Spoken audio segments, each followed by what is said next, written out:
Hey everyone! In today's video, we're going to take a look at a new crypto gaming project called BullQuest, where you can play for free, collect and train your own virtual bull, earn grit points, and potentially qualify for a future bull token airdrop. The interesting part is you don't need to deposit any crypto just to get started, so it is basically 100% free. So in this video, I will show you how exactly BullQuest works, how to earn grid points, how the airdrop works, the project tokenomics, and why this project might be worth watching.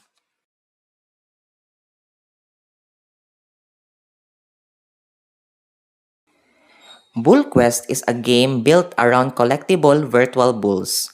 You start with a free bull, train it, enter arena battles, complete quests, and earn in-game currency called grit. According to the project's official website, grit is earned through activities such as arena duels, quests, and daily spin.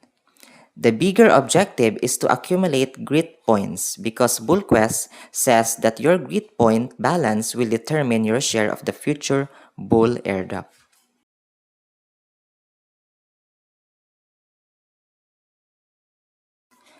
I will put the registration link in the description box of this video. You can sign up via Google, email, or Telegram. In my case, I chose Google Sign Up.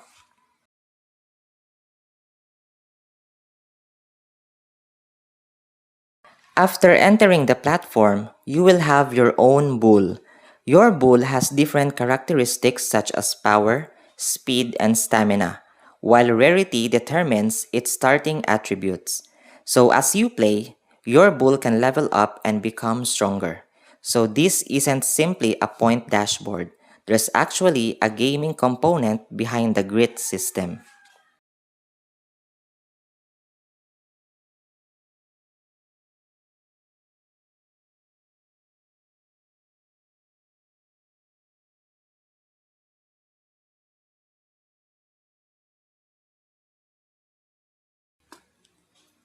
The first method is fighting in the arena.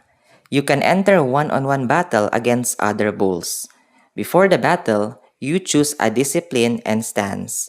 The game uses power, speed, and stamina, along with the stance mechanic to determine the outcome.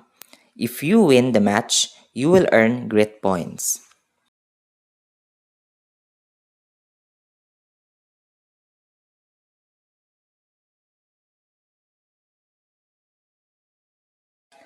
The second method is completing daily quests.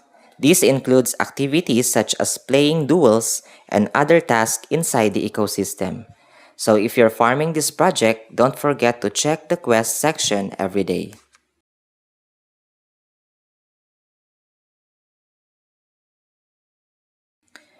Another way to earn grit is the daily spin. BullQuest currently gives players a free daily spin with rewards ranging from 10 to 100 grit points according to their official website.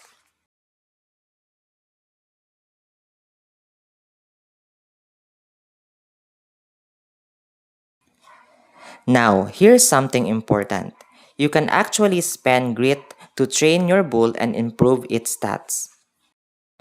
At first, you might think spending grit is bad because we are trying to maximize our airdrop. But BullQuest says that spending grit does not reduce your airdrop share. The airdrop calculation is based on the grit you earn during the applicable period, rather than simply your current grit balance. The official airdrop page says that spending grit at the gym does not reduce the player's airdrop future allocation.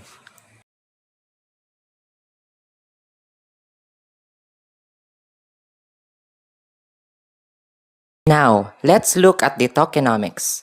The biggest allocation is the open market at 80%. 10% is for the airdrop or the reward that will be given to the players.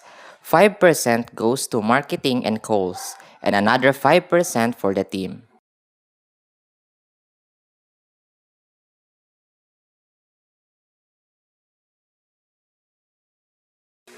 First, it's free to start. You don't have to buy crypto simply to create an account. Second, there's an actual game behind the point system. You are not just clicking a claim button every day. You can train your bull, fight other players, and participate in different activities. Third, the project has already published a clear token allocation. And fourth, the project is building on Solana ecosystem. BullQuest says NFT ownership and trading are on its roadmap.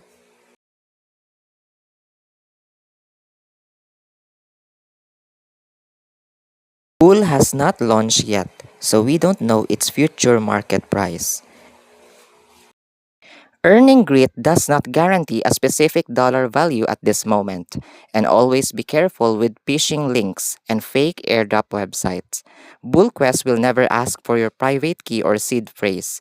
Never give those details to anyone claiming to be from BullQuest team. So that's my beginner guide to BullQuest. If you want to try it, start for free, understand the mechanics, and never risk money you can afford to lose. If you found this tutorial helpful, please don't forget to like, subscribe to the channel, and turn on notifications for more crypto airdrop and Web3 tutorials. Thanks for watching, and I'll see you in the next video. Have a nice day, everyone.